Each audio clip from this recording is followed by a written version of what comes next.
What's up, guys? Welcome to another episode of the MZ Squared podcast. My name is Martin. Marcella's not here today, but we're gonna still keep going. So today we're gonna talk about fixing your credit. Now, in my previous episodes, I talked about kind of what happened. How did we get into this financial situation that we're in? We've been steadily increasing each year, trying to get to a new goal. Now, the way that we did it, so just so you guys know a little bit background with my history with regards to credit is, it didn't always used to be good. And I think that's the easiest way of saying it. Ultimately, what you guys need to know, the way for me when I got into credit, when I turned 18, I got a Best Buy credit card, and that credit card, it came in with that zero introductory rate. And I bought a bunch of stuff. I had $1,000 limit back then, 18,000. I was like, what? So bought an Xbox, bought a TV. Anyways, what I didn't know was about this 0% introductory rate was that after the introductory period ends, that if I didn't pay off the balance, they were gonna tack on the interest that it would have had it not been an introductory rate. So I thought I had set up a plan. I think it was like 18 months, and it's like, I'm like, okay, cool. I'm gonna pay off this much up to the 18th month, and then I'll be done with it. Some of you already know that the thing I found out the hard way was that you kind of, in order for you to take advantage of that introductory rate, you have to pay everything off prior to it ending. But not just prior to it ending, like a good 2 months before would be the safest. I think 30 days before, as long as it's like, so if it ends in June, just make sure you pay it by May, something like that. But for me, I was almost done with it. It came to the 18-month period. I had $200 left. It was like $350 left that I needed to pay off. And so I was getting ready to make this large final payment. I'm like, okay, cool. I'm going to be done with it. But when I go to make the payment, I see that my payment went from the 100 and whatever that had been to now I owed almost over $1,000. Now, being the smart 18-year-old that I was, I decided to not call Best Buy, not find out what was going on, and I just didn't pay it. Yes, I know. Horrible way to start credit. That's why I'm kind of doing this, right? These are things that I didn't know that, yeah, if my friends see this, cool, you know what I mean? You get to know a little bit of my story. But if I really want to try to help people, right? Things that I've learned along the way. I'm 32 right now, gonna be 33. And I'm learning. I'm still learning. Every single day I'm learning. But I want to share what I'm learning. So, when I quit my job, going back to the other episode, I had bad credit already. What we ended up doing, me and Marcella, when I had quit my job, I had a 401k, and my credit was still bad. And so I told her, you know what? We're gonna fix my credit. We have to fix the credit. I'm gonna cash out the 401k. It has 14,000 in there, but after everything, it was like 10. And I'm like, and then we can go ahead and pay off these past due debts. And finally fix my credit. Marcella had good credit, but I had bad credit. So I was like, let's finally do it. Now, that is what I did. Went ahead and did that and paid off the credit. Now, with regards to paying off your credit, there's two things that the way when I contacted the people that I owed, because some of them were in collections, there wasn't more than just one thing. Once the credit got bad, honestly, I just kind of said, you know what I mean? Whatever. Which again, smart Martin. Yes, no, horrible. Do not do that. Do not ignore. Just pick up the phone, ask them, call them. These credit card companies will work with you with regards to moving payment dates, helping you with some fees, and they have a lot of features that's there. But again, whatever. But call them.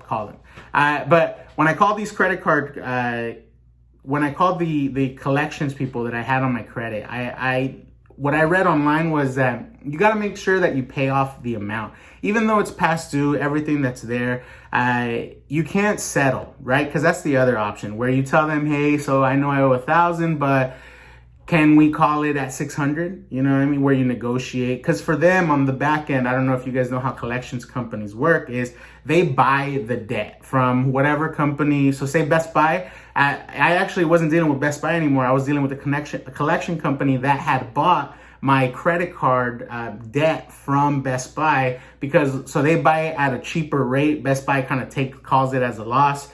They buy it as a cheaper rate, and then they try to collect on it, right? They always try to collect the full amount to be able to make money, right? They bought it at a small and they're trying to make profit, but that's why they negotiate, right? Now, one thing I will say is that there's also the other option. Like if you're trying to fix your credit and you look at these things, there is a thing about the 7-year rule. I don't necessarily know too much about it, but I do know people where the items do fall off your credit report after 7 years. Now, keep in mind, if you make a payment, say you were 5 years in and then you decide, you know what, I want to start up a payment plan, and you make a payment, but then you stop, and you're like, okay, it's going to run out in 2 years anyways. No, once you made that payment, that resets the time limit again. So it's 7 years from your last payment. Again, don't quote me. But it is something like that. I have seen the credit fall off of their report. But fixing your credit, guys, that's how I did it with regards to fixing my credit. But and again, once I paid off all of the debt in full, right? Because you want to pay in full. I always asked for letters just confirming that I did pay off the debt. And luckily, the collection companies that I was dealing with, they did honor their end. They did have these, they reported to the credit agencies that I paid it off in full. We were good. It took about 60 days for it to reflect on my credit report. But I'll tell you guys, once it did, credit jumped up 100 points. 100 points in those 60 days just by paying off the past due stuff. So that's one thing that everybody needs to do, right? If you have bad credit, you need to pay off the past due debt, because what that allowed me to do. So yes, it jumped up 100 points, but it still wasn't good, right? It still wasn't good, but it was better than what it had been, because it saw that I paid off what I had owed. Now, there's a lot of other stuff that goes into calculating your credit, either the debt to income, like the debt that you owe on the cards, how long they've been active, how many active cards you have. But with regards to that stuff, don't necessarily need to work on it. But here's the part that I did want to share. So when it comes to credit and fixing your credit, if you're going to pay off debt, don't go back into debt, right? So to continue on my story, so when we paid off the debt, yeah, credit jumped up 100 points. I did have an active credit card. Marcella did too. And at that time, we had gotten another car. So my credit was steadily, I had her co-sign, right? But the credit was steadily increasing. So what happened is they increased the limits on our credit cards. And we kept using them. And so this time around, we actually racked up about $15,000 worth of debt again, which when I went to look through the credit went down because we had maxed out the cards. And that's something also that affects your credit. If you have a credit card, guys, try to keep it at within 30%. That's what Credit Karma shows you. That is I guess an acceptable range. Keep it under 30%. If you owe $100, don't owe more than 30. Don't let more than $30 roll over, because then they'll report that to the credit agency. Obviously, $100, $30.